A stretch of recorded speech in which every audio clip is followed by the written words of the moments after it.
പണ്ട് ഞാൻ 5 ലക്ഷം രൂപയായിരുന്നു ഓക്കെ. ആദ്യത്തെ ഇനാഗുറേഷൻ, തുടക്കകാലത്ത് വിന്നറായ സമയത്ത്.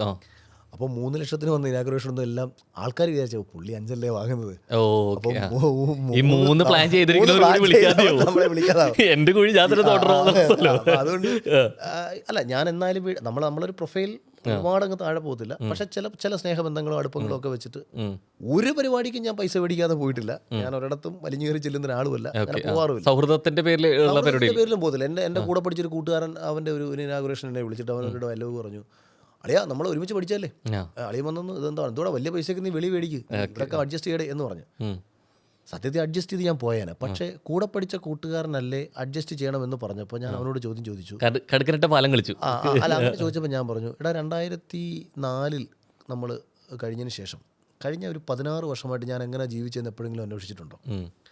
അപ്പോൾ നീ ഒരിക്കലും സുഹൃത്തിനെ അല്ല വിളിച്ചത്, നീ വിളിച്ചത് ബിഗ് ബോസിലെ വിന്നറെയാണ് വിളിച്ചത്. ബിഗ് ബോസിലെ വിന്നറെ നീ വിളിക്കുമ്പോൾ ഒരു എമൗണ്ട് നീ കൊടുക്കണം.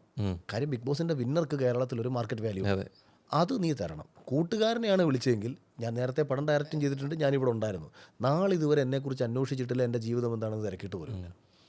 അപ്പോൾ അത് സുഹൃത്ത് ബന്ധമല്ല. അപ്പം നമ്മുടെ സക്സസ്സിനോട് തോന്നുന്ന സ്നേഹമാണ്. അതൊക്കെ ഞാൻ ഓപ്പണായിട്ട് പറഞ്ഞ് നെഗറ്റീവ് മേടിച്ച് കിട്ടാൻ എനിക്ക് ഭയങ്കര ഇഷ്ടമാണ്. നമ്മളെ ഒരാൾ വിളിക്കുന്നത് സ്നേഹം കൊണ്ടല്ലെന്നും, ഇപ്പോൾ നിങ്ങളിപ്പോൾ എന്നെ ഇൻ്റർവ്യൂവിന് വിളിക്കുന്നതായിക്കോട്ടെ, വേറൊരാൾ വിളിക്കുന്നതായിക്കോട്ടെ, ഇത് സ്നേഹം കൊണ്ടല്ല വിളിക്കുന്നത്. ഞാനെന്ന് പറയുന്ന ഒരു പ്രോഡക്റ്റിനെ നിങ്ങൾക്ക് വിറ്റ് കാശാക്കാൻ പറ്റും എന്നതുകൊണ്ടാണെങ്കിൽ നിങ്ങൾ വിറ്റ് കാശാക്കുന്നതിൽ ഒരു പങ്ക് എനിക്കും കിട്ടണം. ഇത്രയേ ഉള്ളൂ എൻ്റെ ഡിമാൻഡ്.